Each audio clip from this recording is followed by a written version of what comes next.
Just give me a count to 10. 1, 2, 3, 4, 5. That's good.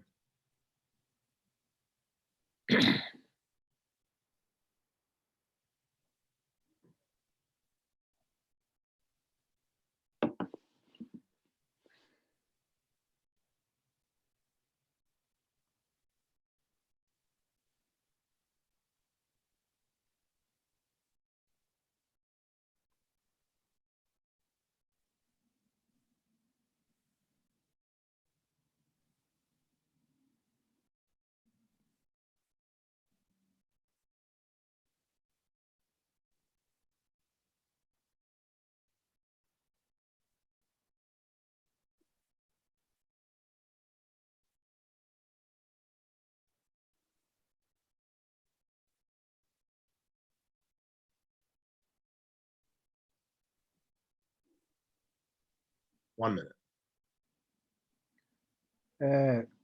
Is it okay to talk?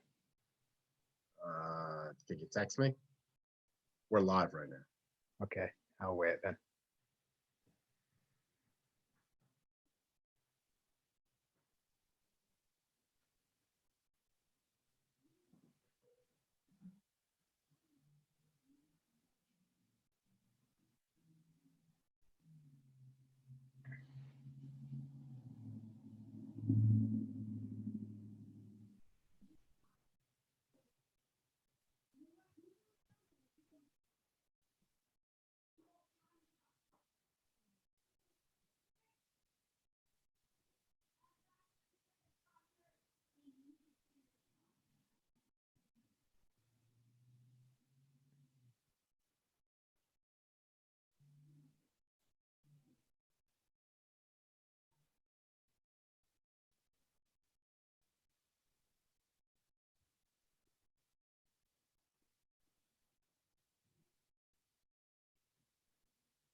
Hello, Hofstra fans, and welcome to our second Q&A here on the Hofstra Pride YouTube channel. Today, we're thrilled to be joined by head women's soccer coach Simon Riddiough. Coach Riddiough, welcome. How are you? I'm good, thanks, Stephen. Yourself? I'm doing well. How's the family, and how are you holding up during this time? Yeah, interesting. As you know, my family are slightly crazy. So we're managing it. We're in isolation a little bit, but we're getting his exercise done, getting my homeschooling done, and managing to keep up with work. Yeah, it's quite an incredible time right now, and we're glad your family's doing well, and we'll get right into it here. Fans, we're excited to have you join us as well. If you have any questions for Coach Riddiough, be sure to add them in the chat window on the YouTube channel page, and we'll be sure to get to some of them. And we'll start right off, Simon.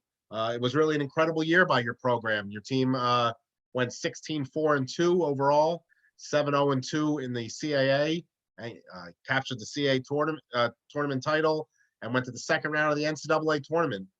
Just give us the overall thoughts as you before. Don't get too specific, but as we look back, your overall thoughts on what was really a real special season for your program.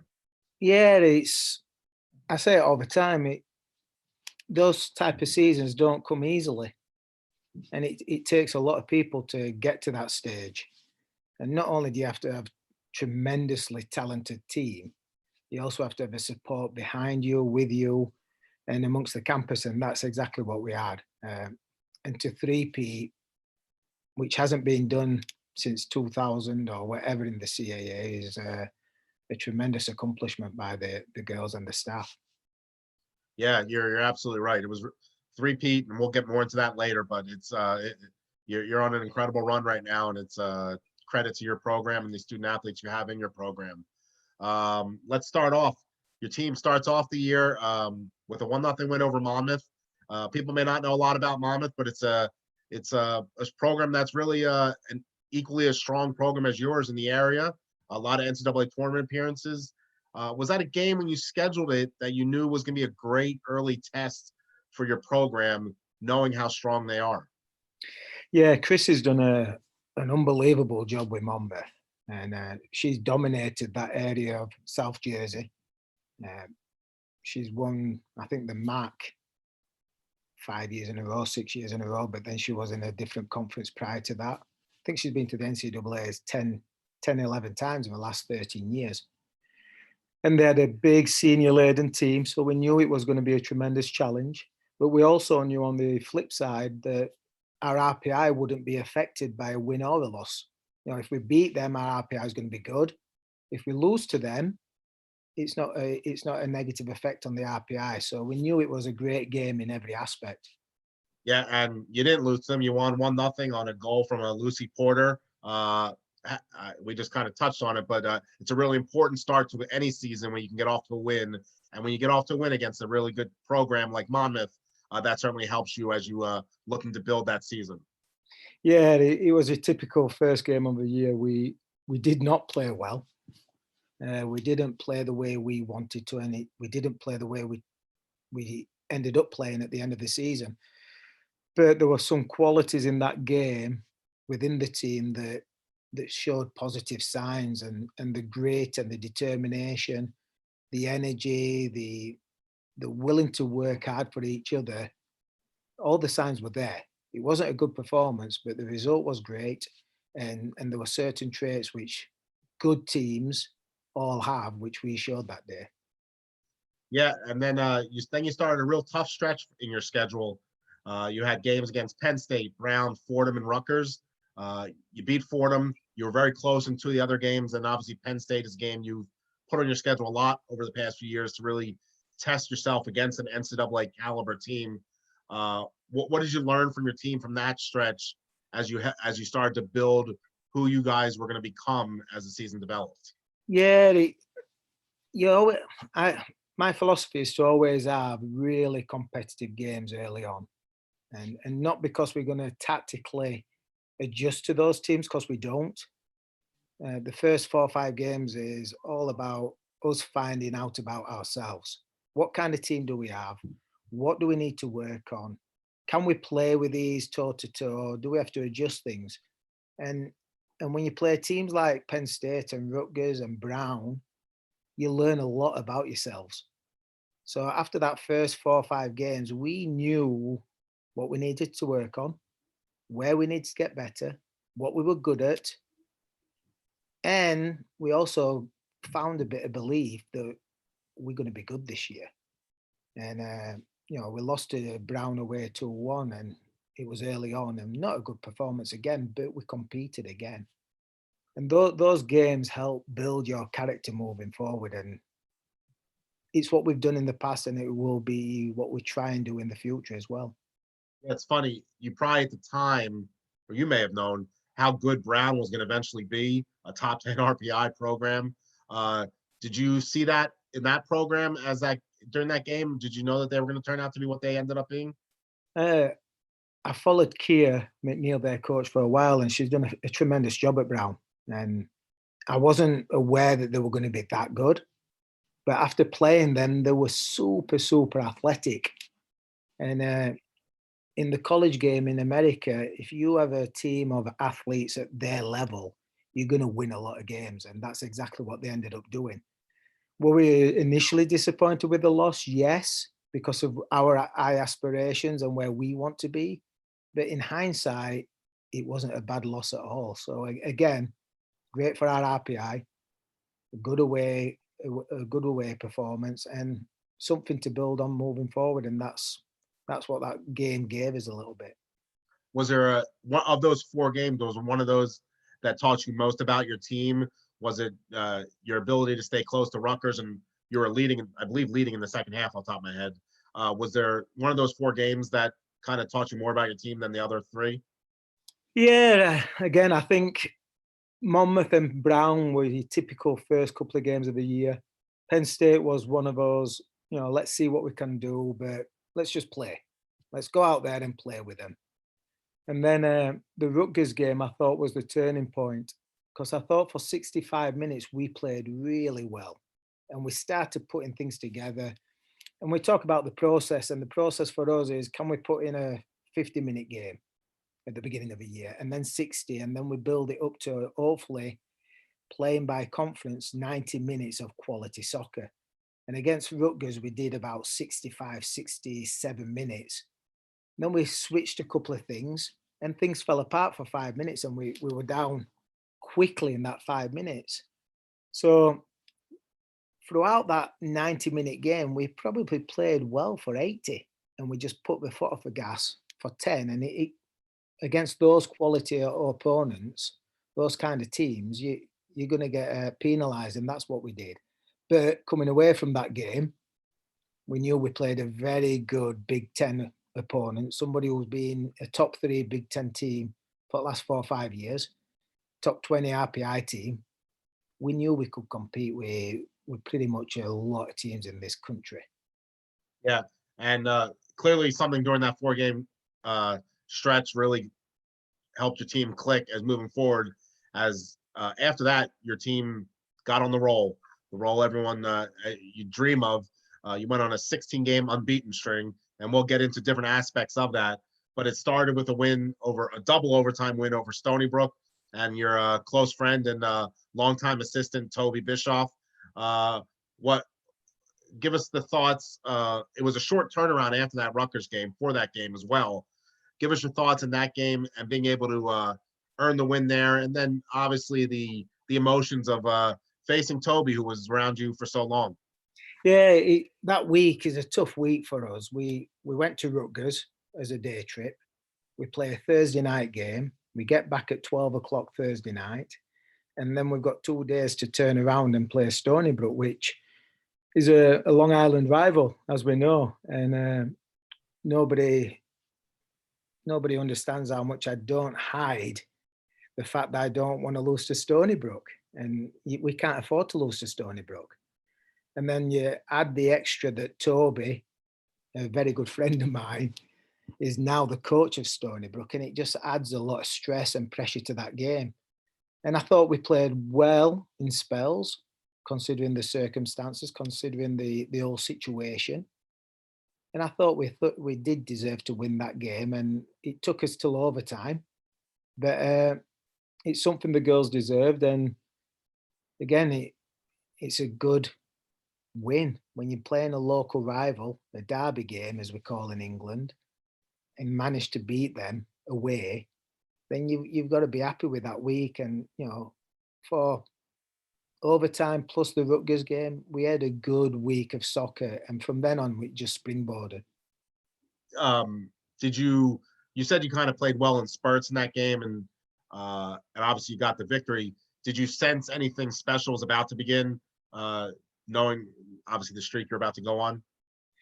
No, you never know when you're in the middle of it, when it's going to turn and when you're going to go. We knew we had the tools to put in consistent performances. Miri Taylor was starting to play to the level she's capable of, and she scored a beauty against Stony Brook in overtime. Lucy Shepherd, who probably played a reserve role for 2 years, started feeling it as a starter. And you had those two missing links, which we didn't have the year before at that quality. And then you always know Porter and Sabrina Bryan's going to step up. So at that stage, we knew we had the individuals who could make a difference in big games. And that's what you saw throughout the year. Good team performances with individuals stepping up at the right time. Your next 3 games were all non-conference games before you started CAA play. You won all 3. What went well during that stretch as you built off of that Stony Brook win? Well, soccer's a strange game. You can dominate games and still lose. You can play well and still lose. you can play poorly and still win. And we got a little bit fortunate against Colombia. We deserved to win, and we were winning, I think, 1-0 at that point. And I thought they scored a legitimate goal with 30 seconds to go to make it 1-1. Fortunately for us, the referee called a foul on the goalkeeper, and there was physical contact, but I wouldn't have called it. And when you get to that stage, you start realizing maybe luck's on your side as well. So not only were we a good team, not only were we playing well, but when you start streaks and winning games, you have to have a little bit of luck on your side. And that's what we had. So Simon, we'll get to some fan questions now. We'll consider this maybe halftime. We've broken down most of the non-conference schedule, and now we're just short of the CA schedule. We have some fans that want to chime in with some questions. Couple old friends, longtime Hofstra fans. Justin Paley. I did have this question for later, but if he wants to ask it now, what did it mean to have such community support for that NCAA tournament first round game? And I mentioned this to the girls after the game, and particularly Sabrina, who scored the game winner. They will probably never get to experience that kind of elation in a game in their life again. To play a game against a really good opponent in Loyola, take it to overtime with 1,000 fans cheering, wearing blue and gold. Baseball team were fantastic, wrestlers, lacrosse, the whole Hofstra athletic community and all the alumni were back. And to score a game-winning goal, sudden victory type goal in that kind of environment is special. And you'll never get that again, or it's very rare you're going to get that again. So to play in front of that, it felt like big-time athletics. When we play some of these Power 5 schools, they have crowds like that, and we had it. And it was a fantastic moment for me and the program. Yeah, it was an amazing day. We'll go down the list. We got a couple of big-time goats chiming in here. Women's soccer superstar royalty, Sam Scolarici chiming in. Ruby Staplehurst. Ruby wants to know if you want to chime in your top 3 IPA recommendations. I can't be doing that on TV, Ruby. Yeah, so we'll move on, but I just want to let you know Ruby and Sam were chiming in. Knows them anyway. That's very true. Very true. Longtime Hofstra employee and alum Jay Artinian. Wants to know, you've had so many transformational players. If you had to choose one player during your career that really might be the all-time best, do you even want to mention that now, or do you just want to say, yeah, I've had a lot of great players? I've had a lot of great players, but I would probably narrow it down to 2. Sue Webber, who transformed our program from a consummate runner-up. We got the CAA's regular season championships a couple of times prior to her arriving on campus, but never really did it in the playoffs until she stepped on campus. So she was the first stepping stone to the program. And then obviously the quality of Leah Galton, a tremendous athlete. She helped build the foundation of which we dealing with the fruition now. She was the middle of the 200s and she dominated the conference. And because of that, we probably garnered a lot of good recruits after to where we are now with the team. I think this next one's from a strong Hofstra friend and assistant coach at the time too, Graham Ratcliffe. What do you say are the core principles of your program? That's a deep question. It's a deep one, Grandpa, for early on in the interview. I think the first foundation is hard work. We try not to get outworked by anybody. And, we like to play to ferocity. We like to high press. And if we know that if we can put defensive pressure on teams at the speed at which we demand, most teams at our level will not be able to play. and that creates easier opportunities in the attacking half and blah, blah, blah. We also can play when we win the ball in the attacking half, and we are dynamic. And that's probably hard work, ferocity in the way we approach the game, and speed of play offensively are probably the three things I would focus on.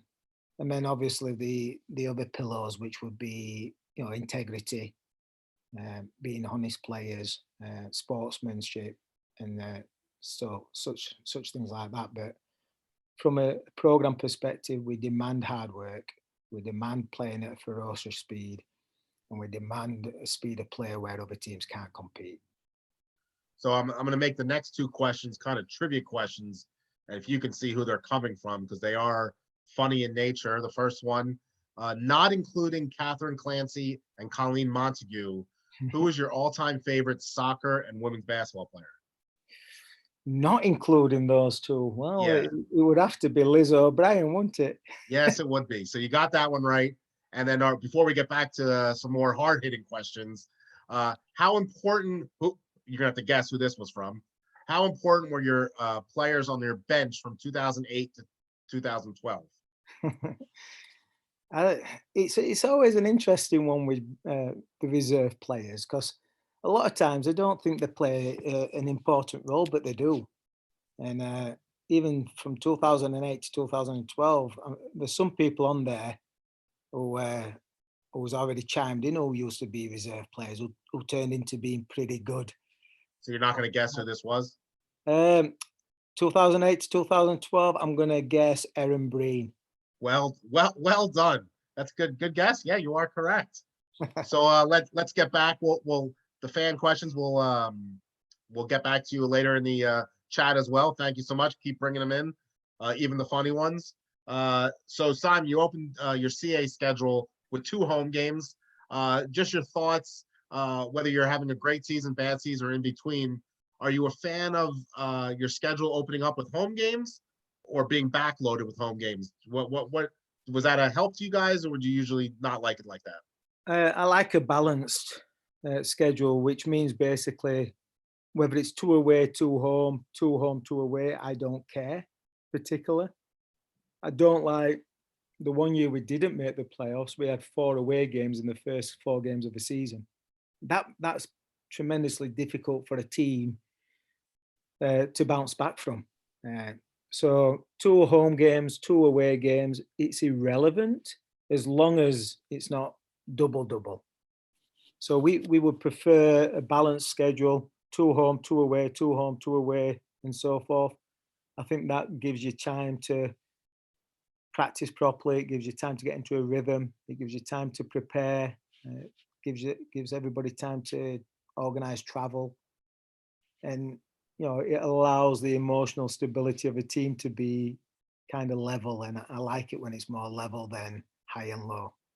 And speaking of being in a good state, you want both those games to start your home schedule. Obviously, getting off to a real solid start in conference play is key to any team, and it was for your team.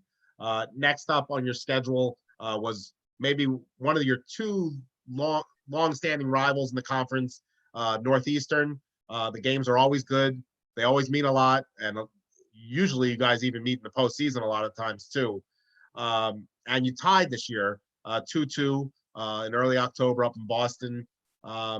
You don't ever want to tie. You always want to win the games. But looking back, as your team was really rolling at that point, did you learn anything from the tie that you think, looking back, kind of helped you guys as you pushed forward as the season was winding down? Yeah, I think a lot of things we learned that day. Northeastern's a tough place to play, and Northeastern are a tough team to play, and the coaches demand the same level of intensity we do. So it's always a real battle, no matter what.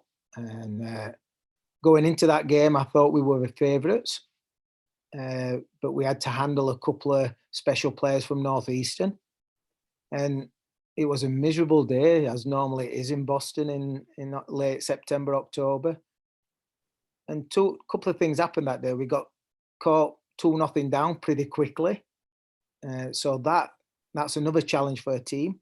Can we come back from a 2-0 deficit against a good quality CAA team, and we did, and we managed to get back to 2-2, and we played tremendously well in lots of spurts in that game. But granted, Northeastern had counter-attacks opportunities as well. So it was one of those games where we got caught behind two goals. Can we fight back? We did. Can we get the winner? We didn't get the winner. We had enough chances. But Northeastern had chances, and our goalkeeper, a freshman goalkeeper, made some big saves in that game. And I thought, from her perspective, it was the start of her being a lot more consistent in her performances as well, which, as we know, when you have a freshman goalkeeper playing such an integral role, you're going to experience hiccups and challenges, and we did. But I think after that game, I think that gave her a lot of confidence, and I think it gave the team confidence in her. And from then on, we just kept rolling. You would say that the game kind of allowed your program to maybe refocus. Is that a good word to use, maybe? Yeah. You know, you win 2 games at home, you go away, it's a tough game. We didn't lose. It's a good place to get a result, and we got a result. Then it's just a matter of, okay, that's one out of the way. Now let's move on with the next competition.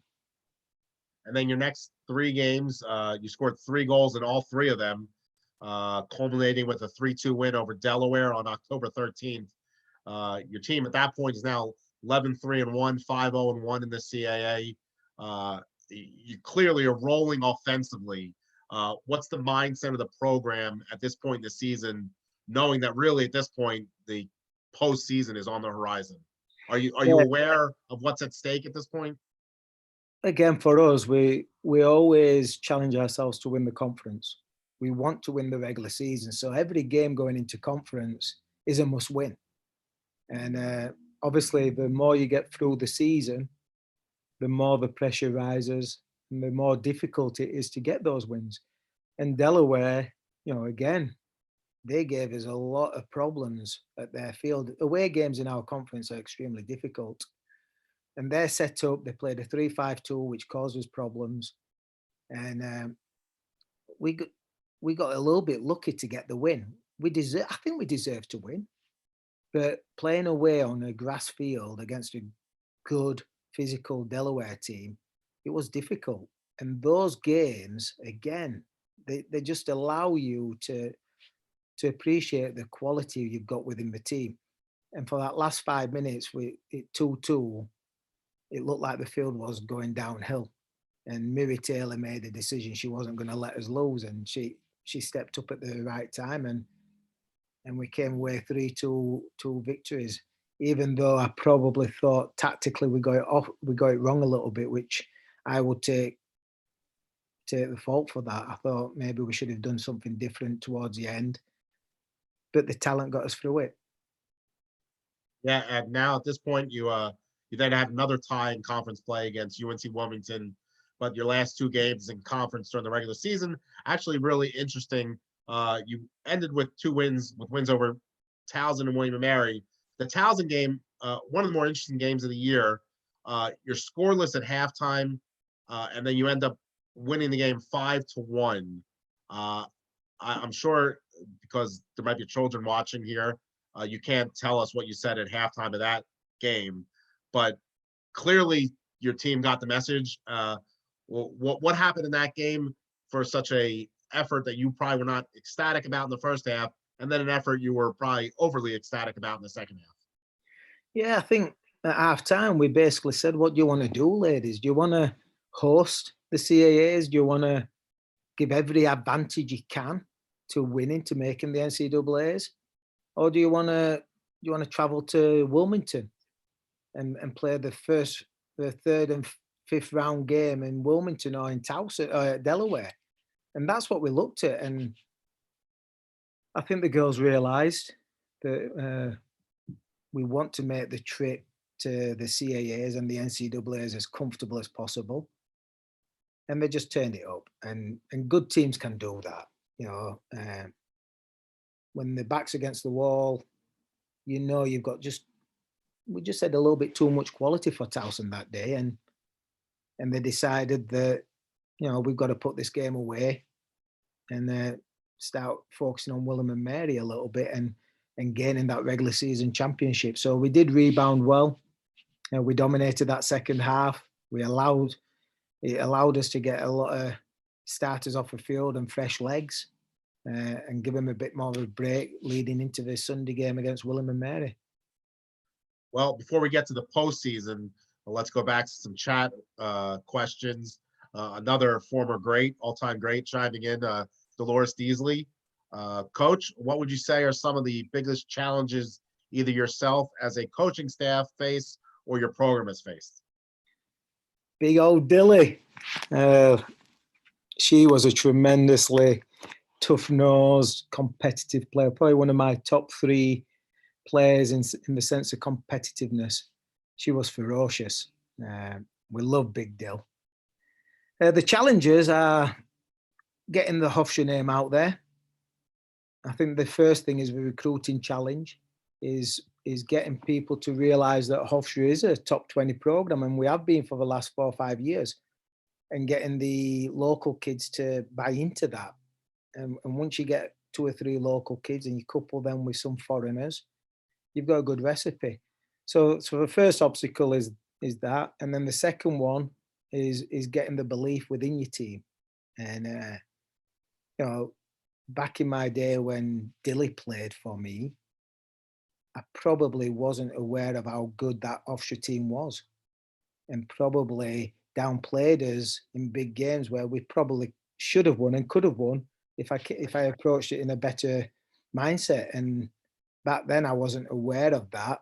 But looking back now, those early 2000 teams with Dilly and Elaine O'Connor and Charity Schmidt, defensive midfielder, and Becky Waxberger in goal for a couple of those years, they were good teams. And we never got over the hump in the CAA playoffs until we had that belief, and that belief's grown.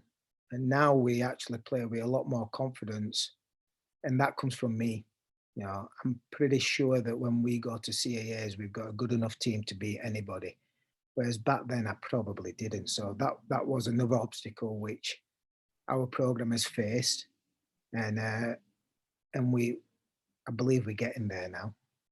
I guess taking off on her question a little bit, do you feel like the success your program has had over the last decade plus, and maybe especially over the last 2 years with first round wins, has allowed your program to be seen by more people, and maybe allowed you to get in, quote unquote, the living room of a recruit that maybe a few years ago you were not going to be able to get into? Yeah, there's definitely a lot more buzz about Hofstra. I know the local coaches respect what we've done now. I know they are willing to push their kids to Hofstra if we show interest in them. Anybody in the Northeast knows what Hofstra is about now. We've garnered a lot of respect as a program, and that comes from years and years of work, not just from the coaching staffs, but from the university and from the athletic department. And we've done a really good job marketing ourselves and making ourselves relevant in the Northeast. And obviously getting those national NCAA wins most definitely helps when you're talking to recruits, because everybody wants to go to the nationals, and we've been there 4 out of the last 5 years. So it's an easy sell at that point. Yeah, a few more questions before we get back to my list of questions. Graham Radcliffe chimes in again. As the head coach, you have a admirable set of leadership skills. What would you say is a leader you look up to? Well, there's been a lot of leaders from a role model perspective, and I'm not going to get political, so I'm not going to give you that answer. But there's a couple of people I've taken bits of leadership from a lot of people in my time.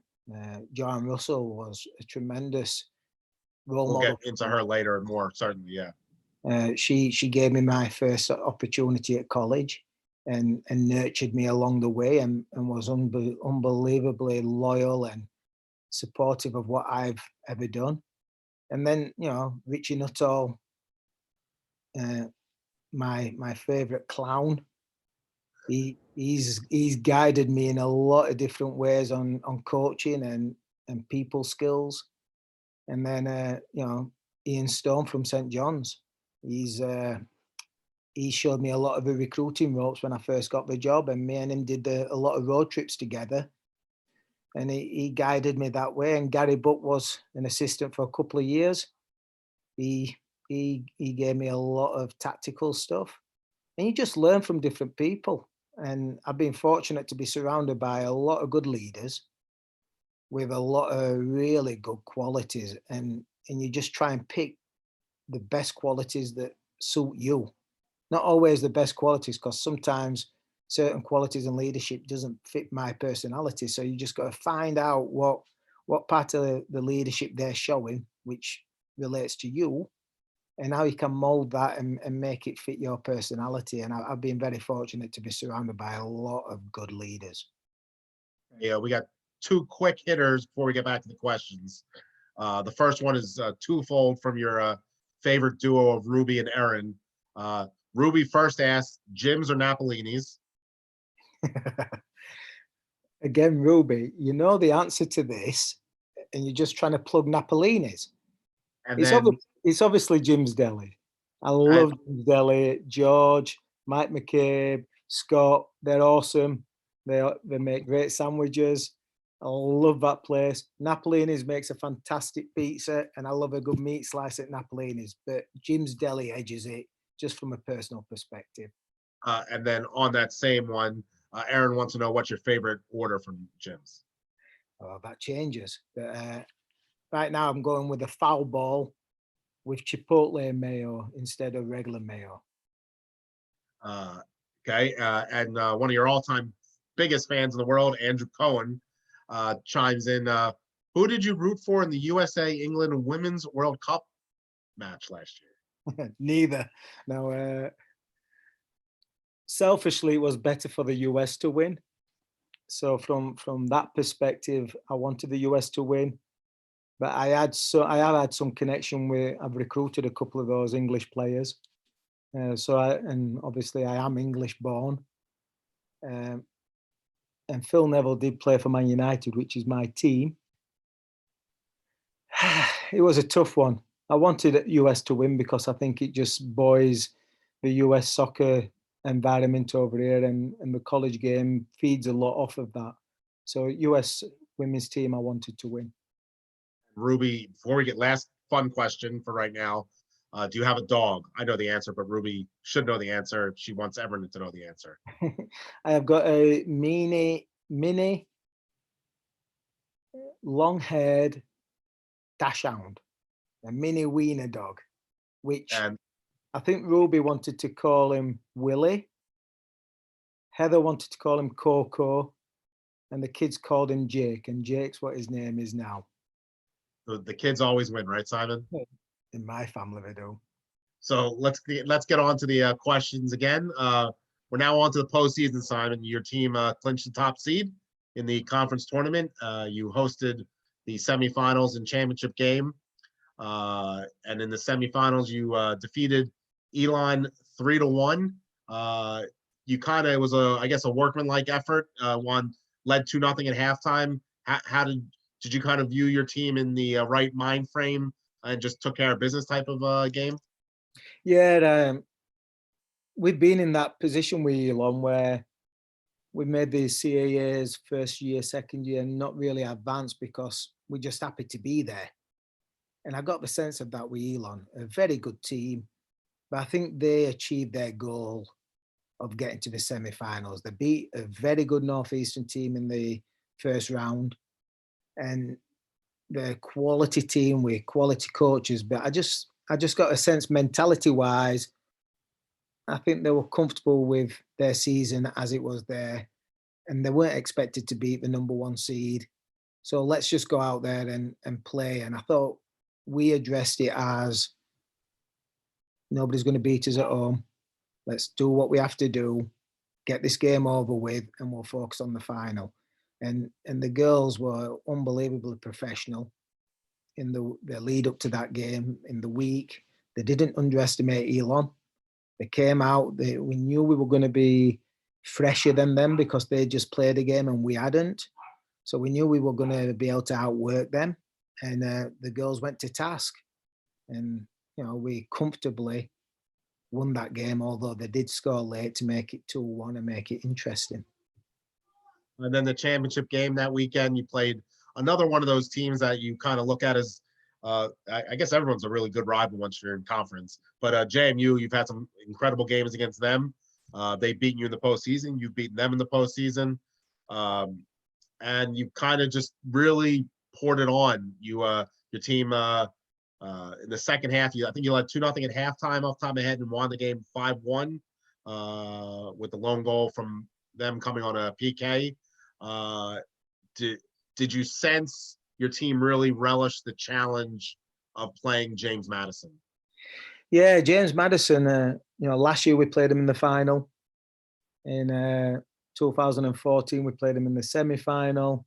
2015, they played us and beat us in the semi-final.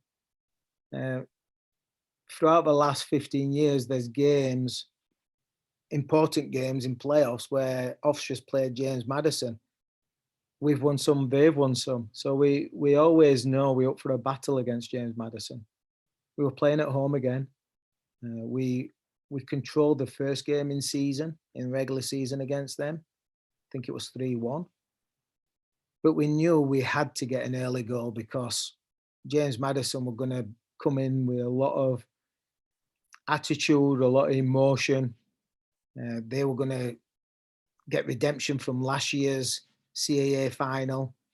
And we knew we had to get an early goal just to douse their enthusiasm. And that's exactly what we got. And I think from then on, it was always going to be an uphill battle for James Madison to get back in the game. Because ultimately, we probably were the most talented team at that point, with a couple of really special players who were playing really well at that point. To come back away from home at Hofstra from 1-0 down was going to take a Herculean effort by them. And I just think we were just a little bit too good to make that happen. So, Simon, your team now 3 straight CAA titles, 3 straight trips to the NCAA tournament. What does it feel like at this point when that final buzzer goes off? Is it relief? Is it excitement? Is it something different each time? How do you kind of compartmentalize those feelings once the realization that you've reached the mountaintop of the conference title again? Yeah, I think my first emotion is relief, and it always has been. I think stress at winning is awesome, and there's the elation of winning. And I think as a player, that's what you get when you play. You get the excitement, the elation. You're jubilant. You're running around. You're crazy. You think you're the one, and that's an awesome experience and a great feeling. As a coach, because you really don't get to control as much as you'd like, it's just relief. And this year was probably more relief than previous, just because there was some pressure on us. There was the added stress of being preseason number 1, unbeaten, playing at home, playing a team who we've already beaten before. That adds a lot of stress. And we're fortunate that we've got, again, a great staff, and the players were absolutely professional in the way they addressed these games, and they've been there before. A lot of our starters, the junior class, have won 3 in a row now, so they know what it's like to win a big game. They know what it's like to play in important games and come out on the positive end. So they know what it takes, and you've got to ride that enthusiasm, ride that confidence. But when that final whistle comes, it's relief. It's 4.5 months of a season coming to fruition, and now you can kind of appreciate what it takes to win. Before we get into the NCAA tournament, a couple of fan questions. Back to some alum questions. Maybe we'll play. I like this little guessing game, Coach Riddiough. Which alum asked this question? Which alum has the most red cards? I don't know who would ask that question. I can tell you the answer. Okay, what's the answer? I think they're hinting at which alum got 2 consecutive red cards in CAA finals. I think that's what they might be hinting at, and that's Brooke Bendenagel. Well, this question came from our favorite Courtney Breen. Courtney Breen, I knew Courtney Breen asked it because she always remembers and reminds Brooke of that. But Brooke probably the 2 red cards, and Britt Fariella probably close with red cards after her. But those 2 were animals at the back and maybe a bit smart with their mouths more than they were kicking people. They were just, they don't like referees as much as I don't. So those 2 probably the most red cards, and Brooke in 2 consecutive CAAs. Ruby would like to know, Ruby Staplehurst would like to know who wins a marathon between Simon and Heather. It depends on what the marathon is. If it's a marathon bike ride, oh no, my wife.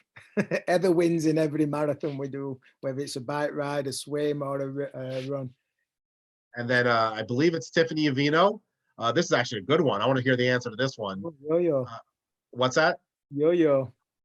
Who would win between 2019 versus 2010?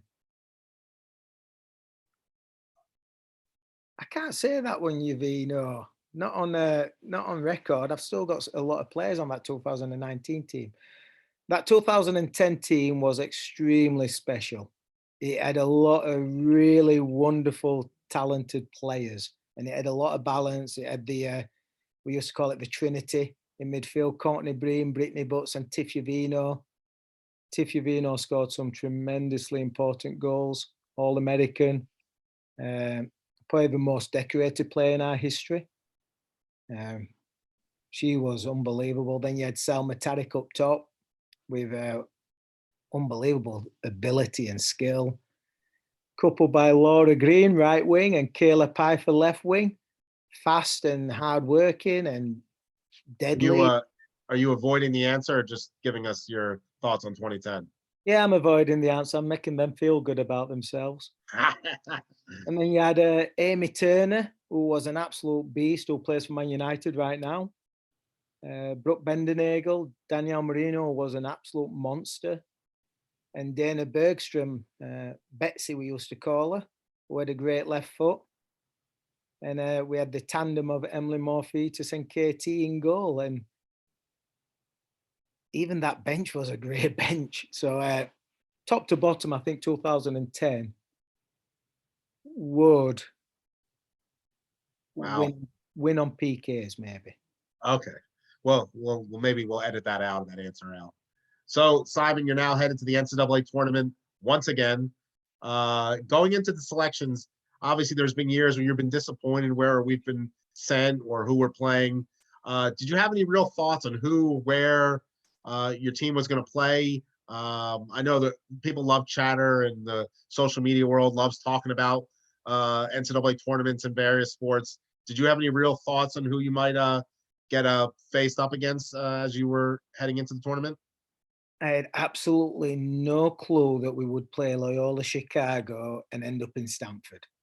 That bracket to me was not even part of the conversation. I think at that time we were looking at Georgetown, maybe hosting Georgetown, maybe hosting Monmouth, and then maybe going to Rutgers in that little pocket because it's all local.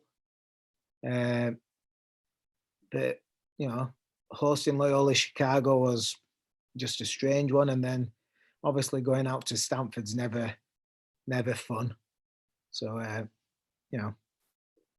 So I guess on that same day when you find out, though, what is the shock and excitement factor when you see not only who you're playing with, because there's the regular excitement about that, but then you notice that the game's in Hempstead, New York. Yeah, that was the cherry on the top. It's the first time we've hosted a first round, and as a program that is constantly fighting to be consistent and get respect, I thought the next step for our program was having the ability to host a first round, and that's becoming extremely more difficult with the influence of the Power 5 conferences. You look down that list of host teams in the first round, and there was maybe 2 mid-majors, us and Brown, and both programs had top 12 RPIs. So to host is a tremendous accomplishment for our program, and it's a stepping stone. And if we can emulate what we did this year and get to host again, then again, these sort of things are far more difficult than people give them credit.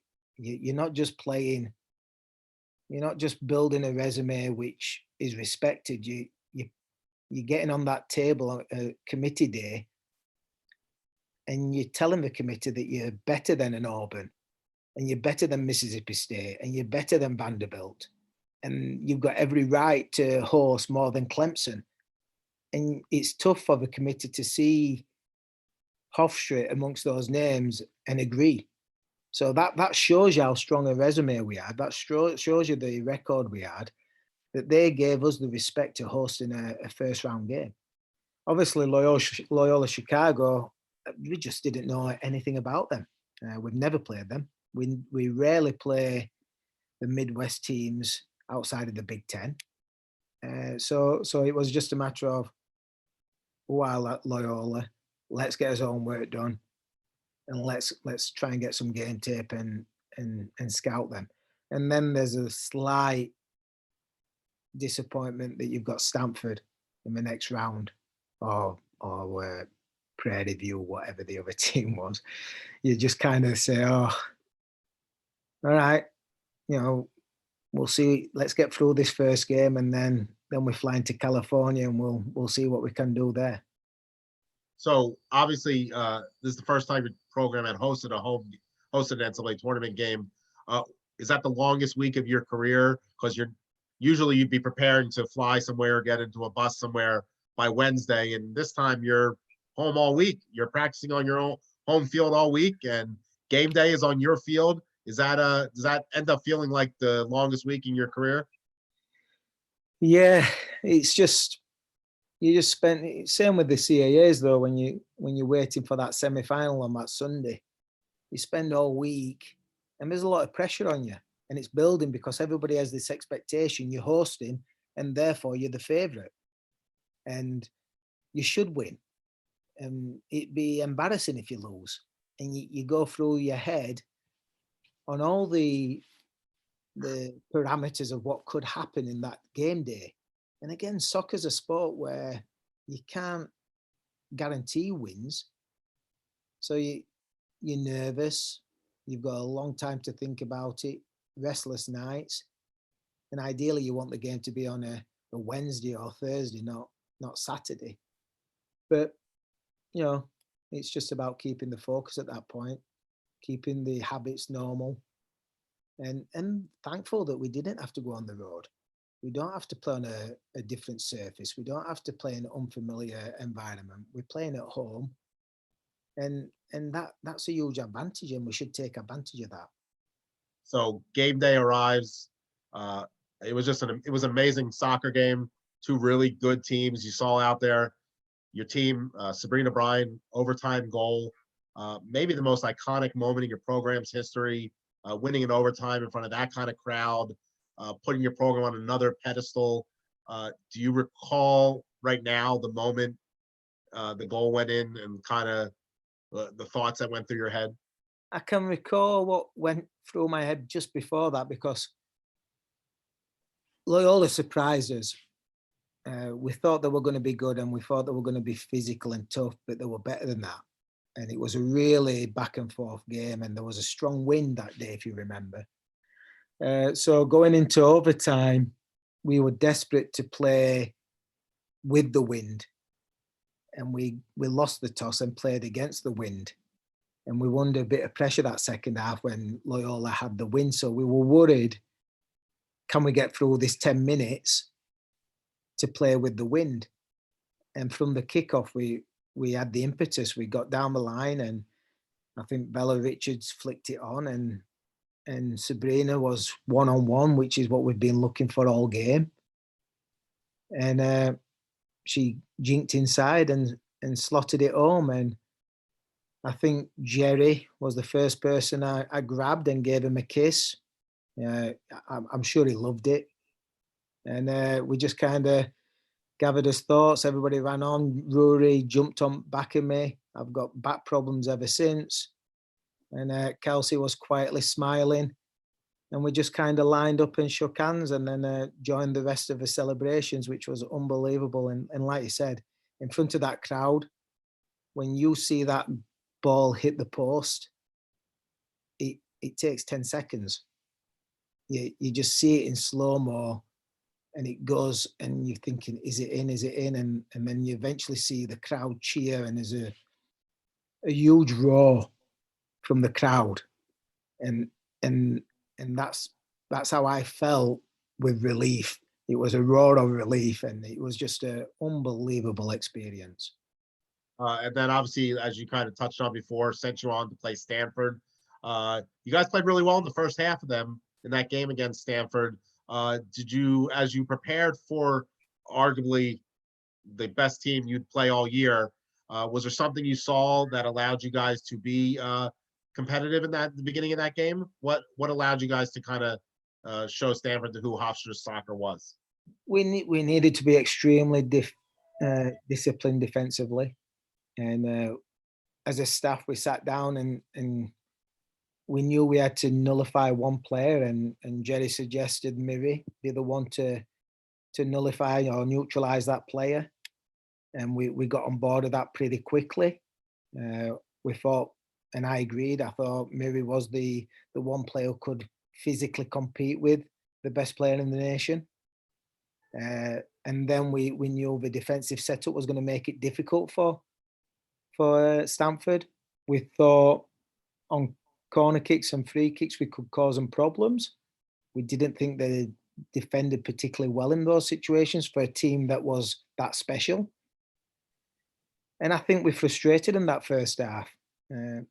We did neutralise their best player, and we did find pockets where they struggled to break us down.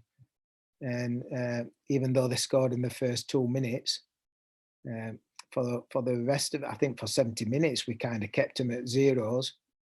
And I think Megan Fisher had a header from 6 yards from a corner kick, which could have gone anywhere, but it hit the goalkeeper.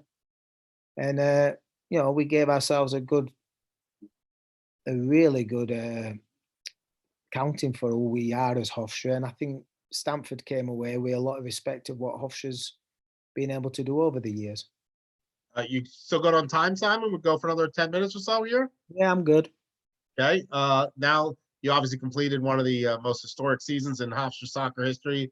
Let's before we get to a few more questions, let's see if your alums are chiming in with some. They're trying to be funny now, Simon. Sam would like to know your favorite bus snack. My favorite what? Bus snack. My favorite bus snack. I figured it was like an inside joke, but I guess not. No, it's probably something I used to always eat. It depends on the year, but Doritos, I like Doritos. I like salt and vinegar chips. Okay. Ruby would like to know the greatest practice game ever. She says there's only one right answer. Yeah, tunnel ball. Okay. Let's get back to the other questions. Some quick hitters. You don't have to go too deep on these. Your favorite memory from the season, if you can pick one. Favorite memory.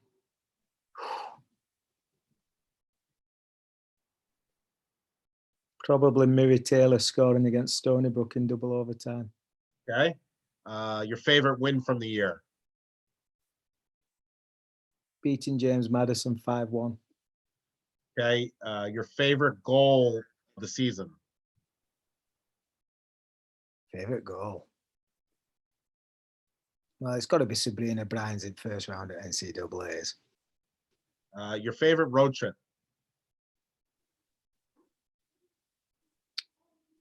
I don't like going to California. It's a lot of travel. So probably the Towson, William and Mary trip, because it was a longer trip. So it gave me a couple of days extra to relax in a hospital bed, in a hotel bed, I should say. Or a hospital bed, hopefully not. So let's talk about your career as we end up this chat. Simon, you've been awesome so far. And we appreciate your great insight into your program and especially the 2019 season. You just finished your 14th season as head coach. You arrived at Hofstra University in 1990. Am I correct? Correct. As a freshman as you mentioned earlier, for Richie Nuttall. Did you ever think 30 years later, you'd be at the same wonderful institution that you're at today, and now as you enter your year 15 as head coach?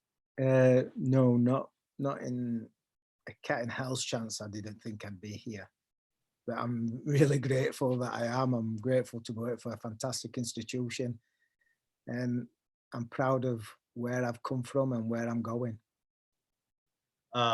Prior to becoming, and you've kind of touched on this topic before, prior to becoming head coach, you spent 10 years as an assistant with the women's soccer program, a program that's actually not that old, early 90s.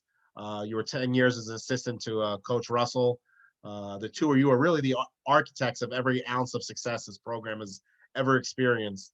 What does Joanne mean to you? What has she meant to the Hofstra soccer program? And can you talk about your relationship with Joanne today? I know I see her pretty much every game that I'm ever at. Yeah, I was a player when the soccer program started. I think it was 92. Correct. So I was probably going into my junior year. So I followed the program quite a lot over that time. And Joanne was looking for an assistant, and for some reason she chose me. I probably wasn't ready to be an assistant coach. I wasn't experienced enough. I didn't have enough on my resume, but she took a chance on me.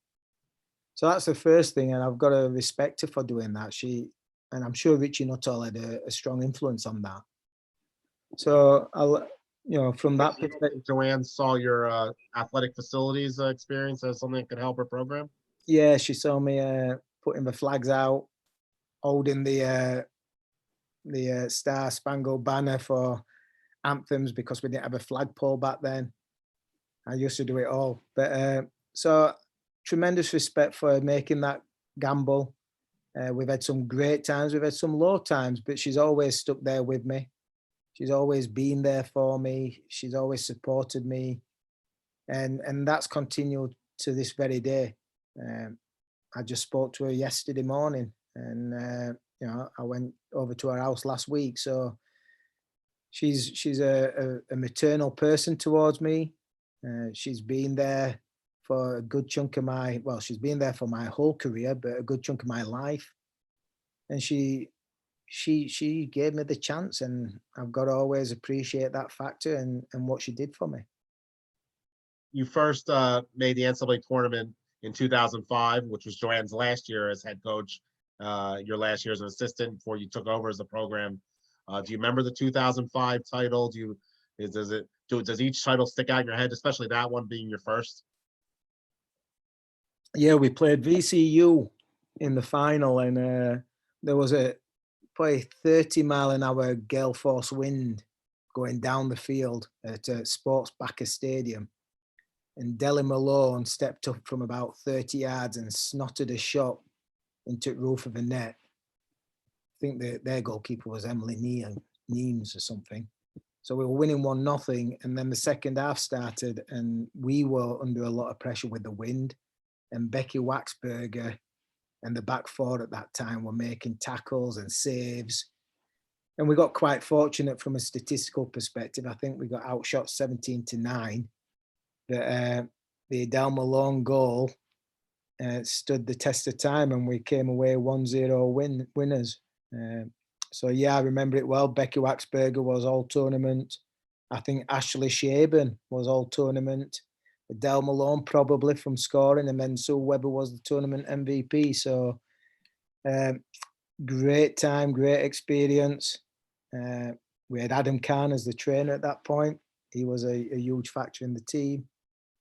The first one's always special, and I remember it like it was yesterday. I had hair as well, so that was always a positive. I got 3 more questions, Simon, then we'll finish up. 7 NCAA tournament appearances for your program, just as we mentioned, unbelievable success. You touched on it maybe from Graham Radcliffe's question a little bit. What has been the method to your madness to continually produce quality teams year after year after year?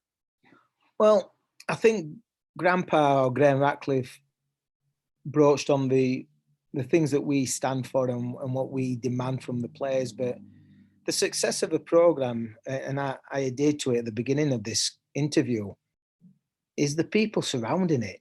And yes, I'll get the accolades because I'm the focal point, I'm the head coach. But it starts with the people surrounding you. And throughout that time, I've had some tremendous assistant coaches. A couple have gone on to really good college careers, and they're going to continue being good head coaching. Lindsay Van der Spiegel's a You're great touching on one of my questions already. There you go. Good job. Van der Spiegel, head coach at VCU, she's killing it down there. Toby's killed it in his first year at Stony Brook. Brooke DeRosa's killing it at Delphi. I've just had so much quality surrounding me, and this year's staff's no different. Rory McGuinness is technically a tremendous coach. Jerry is brilliant on the field, and Kelsey's just is the glue that brings us all together. And when you've got that support from your immediate staff, you're going to be successful. On top of what Hofstra provide for me, they give me a fully funded program. They give me leeway with certain things. They allow me to get good quality players in.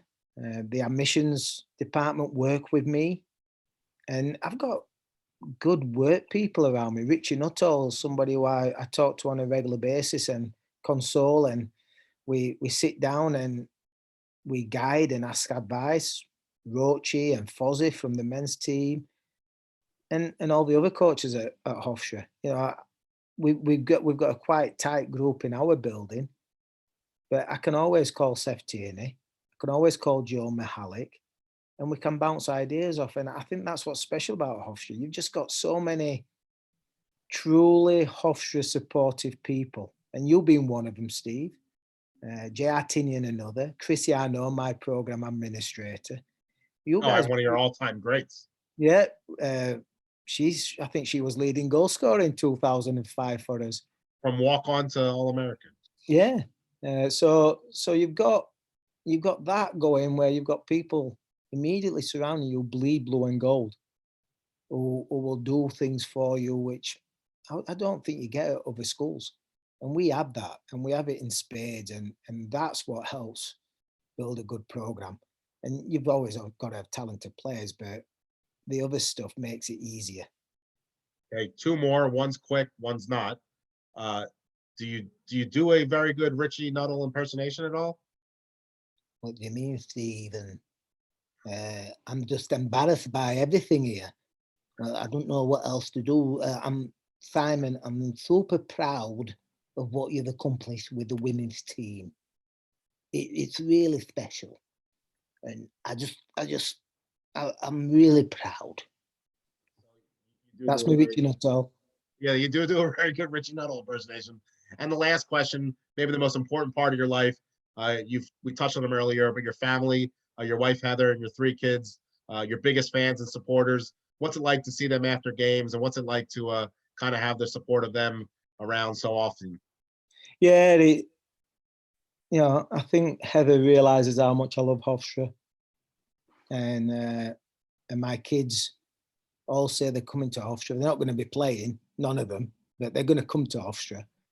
I just think when you have the support of family at home, especially in this job, and we know a lot of times it's a lonely job. You're on the road a lot. During the season, you rarely get to see your kids. But they support me. My wife supports me, and it makes a difference. It makes it easy. And when you see them at the end of seasons where you've accomplished what we have, it makes it even more special, because they've sacrificed a hell of a lot for you to be there getting that award, and you want to win it just for them more than yourself.